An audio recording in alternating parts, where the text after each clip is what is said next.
Hello all, the snow is on the ground. It's extremely cold, but I'm back in the freezing shed of truth to bring you the WideShut Webcast on Resistance Radio. I hope you can all hear me. I know there might have been a little bit of a problem there at the start. It might have just been Mr. Brit's internet, I'm not sure, but just give me a shout if you can hear me loud and clear. Because there's nothing worse than blog talk radio technical problems. It's not the best of technologies, but seem to be okay.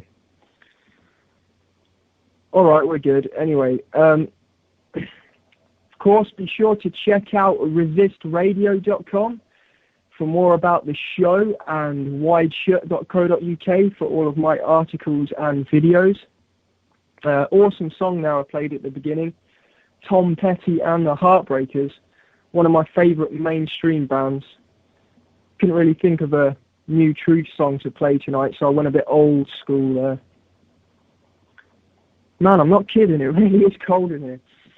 You know, it's probably not doing my computer any good either. I've had a few crashes over the week, so I hope it's okay tonight and we don't have any crashes tonight, but it seems to just be so cold it just, you know, turns off. I should really take it in the house at night.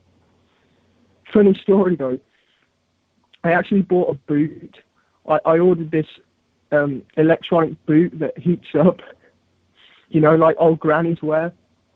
It's not even two boots, it's just one giant fluffy boot that you put both feet in, and it supposedly heats them up.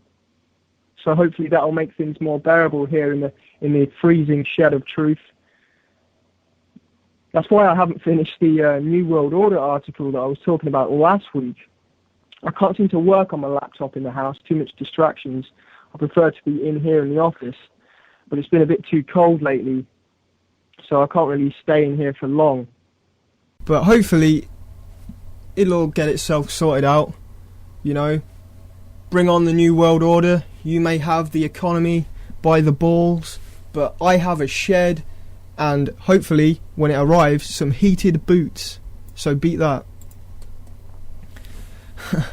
Now, there's quite a bit I want to talk about today. I've been finding Mr. Brit's one-man war against the EDL quite amusing on YouTube. If you haven't seen that, check it out. As Brit quite rightfully points out, they have virtually no argument.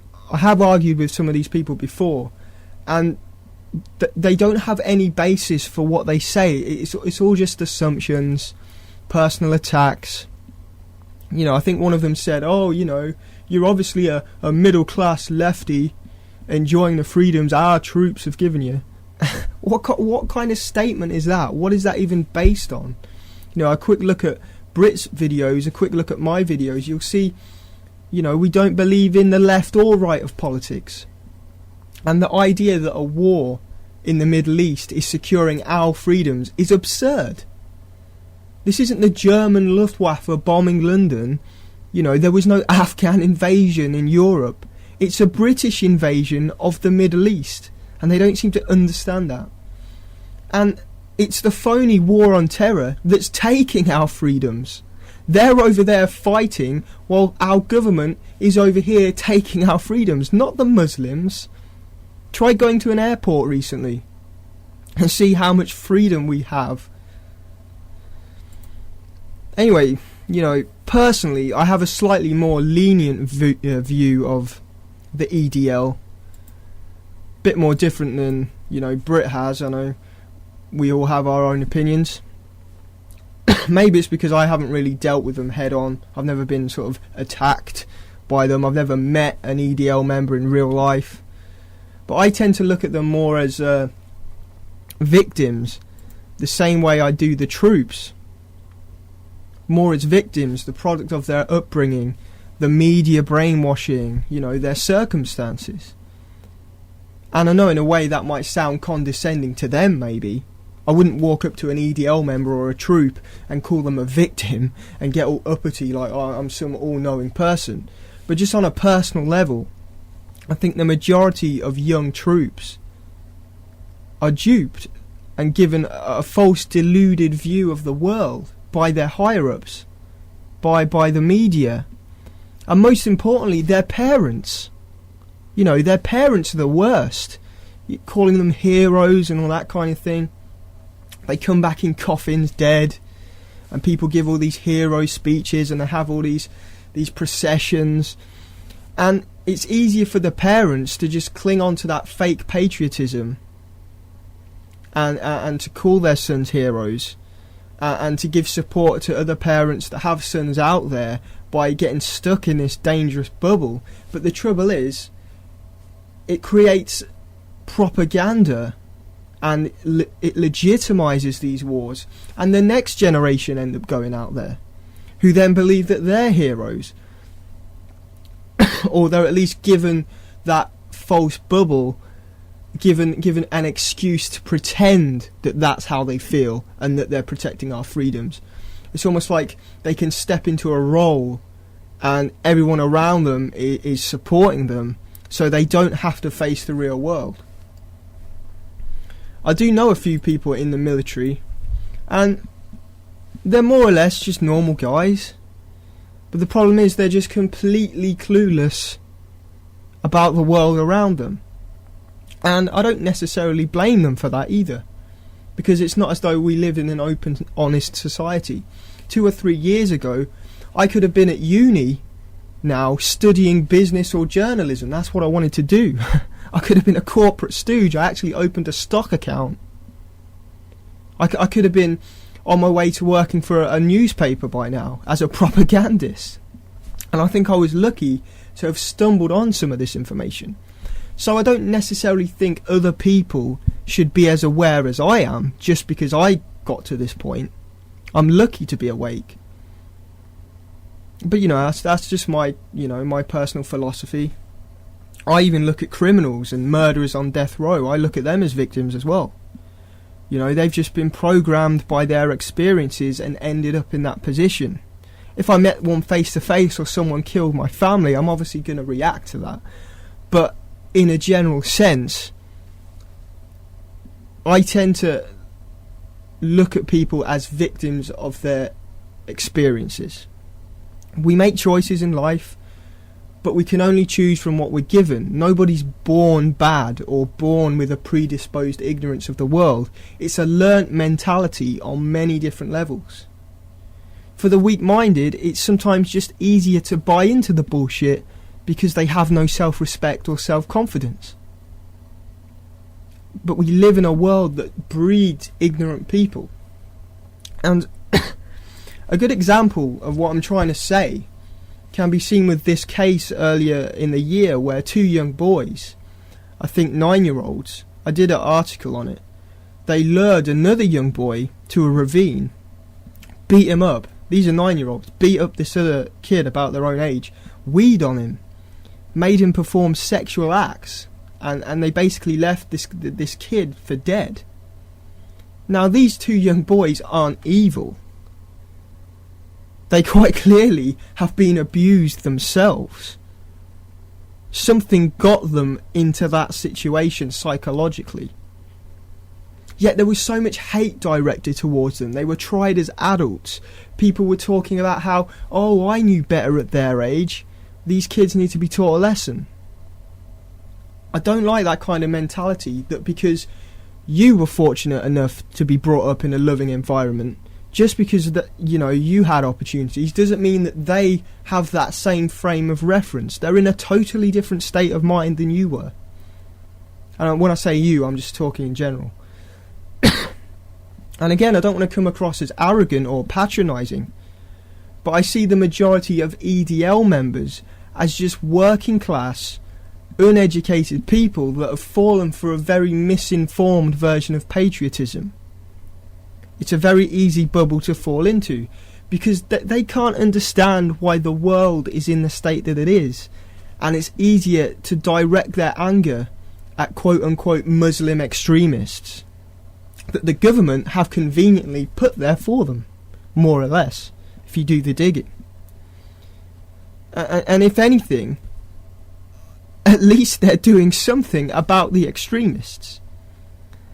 The average person that believes the official version of the war on terror that believe there's these extremists out there, they're not doing anything. I think we need that EDL passion in a way, but just directed at the right people, the government. Because at the end of the day, it's going to be the masses of working class people which make up the majority of every country. It's going to be their masses that actually revolt the system and cause the revolution. Sorry if I keep coughing. I've got a bit of a cough this week. I'll just take a sip of water.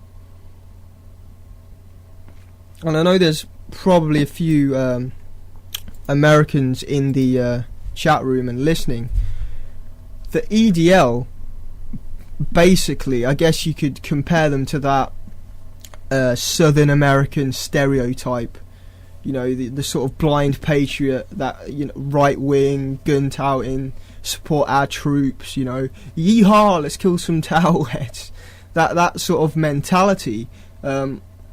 I guess you could say the bad elements of the Tea Party that are sort of being co-opted by Sarah Palin or whatever.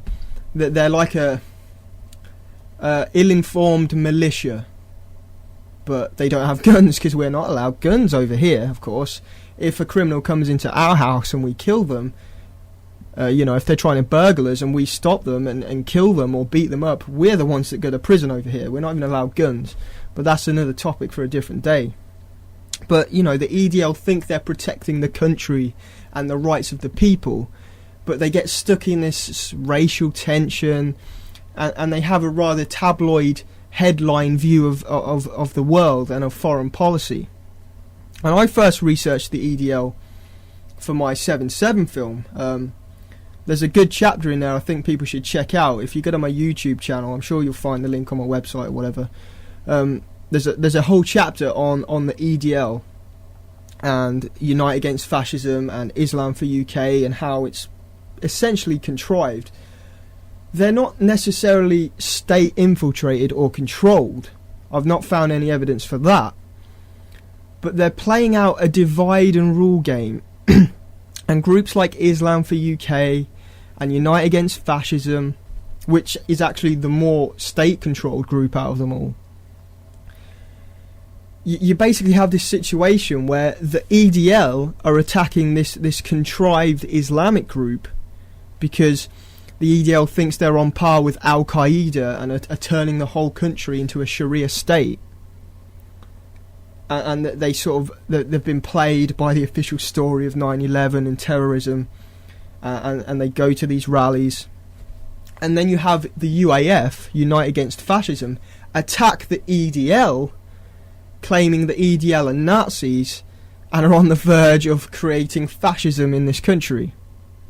Both sides of that left-right paradigm are completely exaggerated and out of touch. But that's the way it goes. And both of these groups play directly into the hands of the mainstream parties. Because you have the EDL somewhat legitimising the war on terror as a sort of working class control valve, supporting the troops and targeting the evil Muslims. But then you have the UAF on the other side giving a sort of middle class lefty control valve where they can talk about human rights and all that kind of thing. And it's just a perfect example of the false left-right paradigm. One side's funded by Zionist corporate interests. That's why you get lots of this Israeli support from the EDL, and they have no idea about Israel and Palestine and all that kind of thing. And on the other side, the UAF is supported by all three of the main political parties. And I just find it entirely ironic that a group that calls themselves Unite Against Fascism are supported by the main parties that are essentially marching us directly into fascism. And the trouble is, neither side of this false spectrum get to the root cause of the problems they're trying to fight. And that's obviously our warmongering, false flagging Western governments. And I was thinking the other day about this Demos report,